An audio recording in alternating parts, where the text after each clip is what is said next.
Et oui, salutations les rôlistes, les fans de Donjons et Dragons. Alors, vous le savez, hein, l'actualité concernant Donjons et Dragons en ce moment est plutôt dense hein, depuis quelques jours, semaines.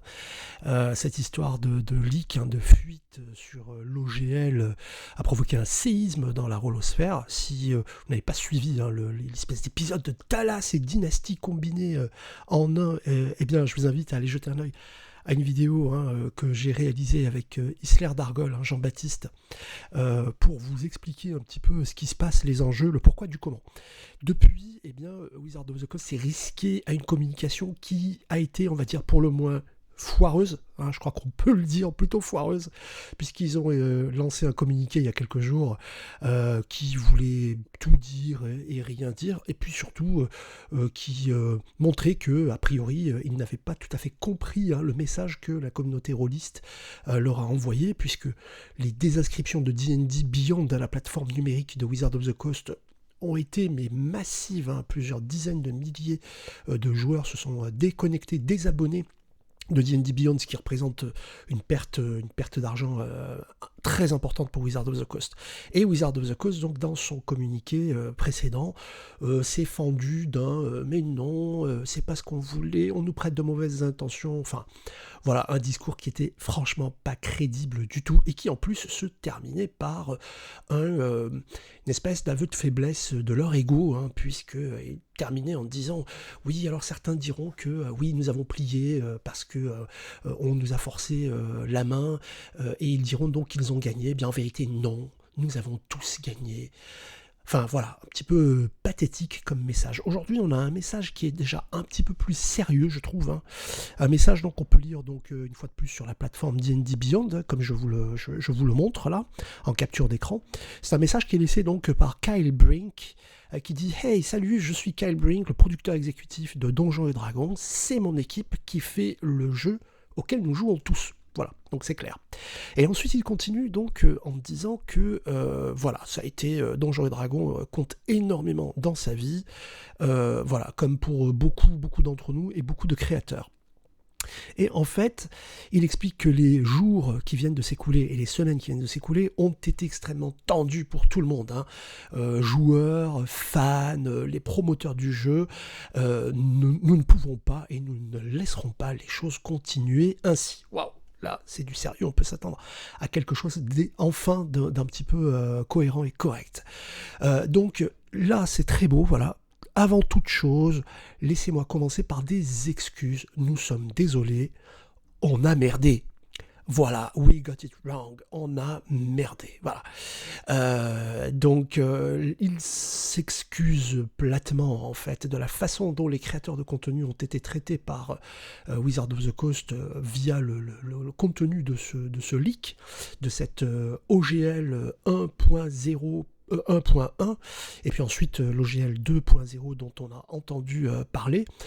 Il s'excuse en fait de tous les termes hein, que Wizard of the Coast visiblement comptait imposer dans la révocation de l'ancienne OGL et dans l'instauration de la nouvelle. Des termes proprement voilà, inacceptables. Alors, je ne vais pas revenir dessus, hein, si vous voulez savoir de quoi il retourne. Je vous rappelle que vous avez une petite vidéo juste au-dessus que j'ai faite avec Isler. Donc, déjà, il commence par s'excuser, et ça, je trouve ça déjà pas mal. Il y a un changement de ton qui est quand même... voilà, nous avons blessé les fans, les créateurs, et nous avons manqué d'une communication claire pour éviter tout cela. Donc, à partir de maintenant, on va procéder autrement, dit-il. Hein. Nous serons plus ouverts et plus transparents. Voilà, la transparence, je crois que c'est effectivement ce qui manquait à la communication de Wizard of the Coast jusqu'ici. Alors, ils sont en train d'écouter ce qui se dit, ils sont en train d'analyser. Et du coup, voilà ce qu'il nous propose, voilà à quoi vous attendre. D'ici vendredi 20 janvier, nous proposerons une nouvelle documentation pour l'OGL afin que vous puissiez en faire une review et que vous puissiez nous en donner un retour exactement comme ils ont fait avec des documents comme le Lunar Seed Arcana. Lunar Seed Arcana, ce sont des playtests, hein, des règles qui sont en cours de test et que Wizards of the Coast donc soumet à la communauté qui peut télécharger ces règles, les mettre à l'épreuve et ensuite faire un feedback lors d'un survey. Donc en fait, ils vont procéder, c'est plutôt pas mal, de la même façon, ce qui signifie qu'en fait, si je comprends bien, hein, eh bien, ils vont étendre la conversation, non pas uniquement aux créateurs de contenu, mais également à toute la communauté. Je trouve que c'est plutôt pas mal comme geste. Toute la communauté de fans de Donjons et Dragons sera donc mise à contribution. Donc après que vous ayez fait une revue donc, de l'OGL que nous vous proposerons, eh bien, vous pourrez remplir un survey, donc une sorte de feedback, hein, un retour, hein, avec des questions précises sur ce que vous aurez testé. Ce retour, ce survey en fait restera ouvert pendant au moins 2 semaines et on vous préviendra à l'avance avant qu'il ne soit fini, afin que tous ceux qui veulent participer puissent y participer à ce survey. Et à ce moment-là, nous compilerons, analyserons, réagirons et reviendrons vers vous avec un retour. Voilà, après tout, vous méritez une certaine stabilité et de la clarté. Eh bien, voilà pourquoi il donne par la suite, pour finir son message, eh bien, des choses qui sont déjà actées. Voilà, tout changement à l'OGL, hein, quel qu'il soit, n'aura aucun impact sur ces création. Donc par exemple, si vous êtes quelqu'un qui fait du contenu vidéo, eh bien que vous soyez un commentateur, un streamer, un podcaster, ou que vous fassiez des vidéos sur YouTube ou Twitch, eh bien vous êtes déjà couvert par la Wizards Fan Content Policy. Donc l'OGL n'imposera aucune modification à ce qui existe déjà. Et ensuite, il continue, par exemple, si vous utilisez des VTT, des Virtual Tabletop, hein, comme Roll20 ou autres, eh bien, toute mise à jour de l'OGL eh bien, permettra toujours aux créateurs de publier du contenu sur les plateformes de VTT. Donc, en gros, il n'y aura pas vraiment de modification. Voilà, alors, Your OGL 1.0 a donc tout le contenu qui a déjà été produit sous l'ancienne OGL, l'ancienne licence. Donc rien n'impactera les contenus que vous avez publiés sous l'OGL 1.0a. Cela restera sous licence OGL 1.0a. Alors le diable se cachant dans les détails, cette phrase, selon moi, dit tout et rien en même temps.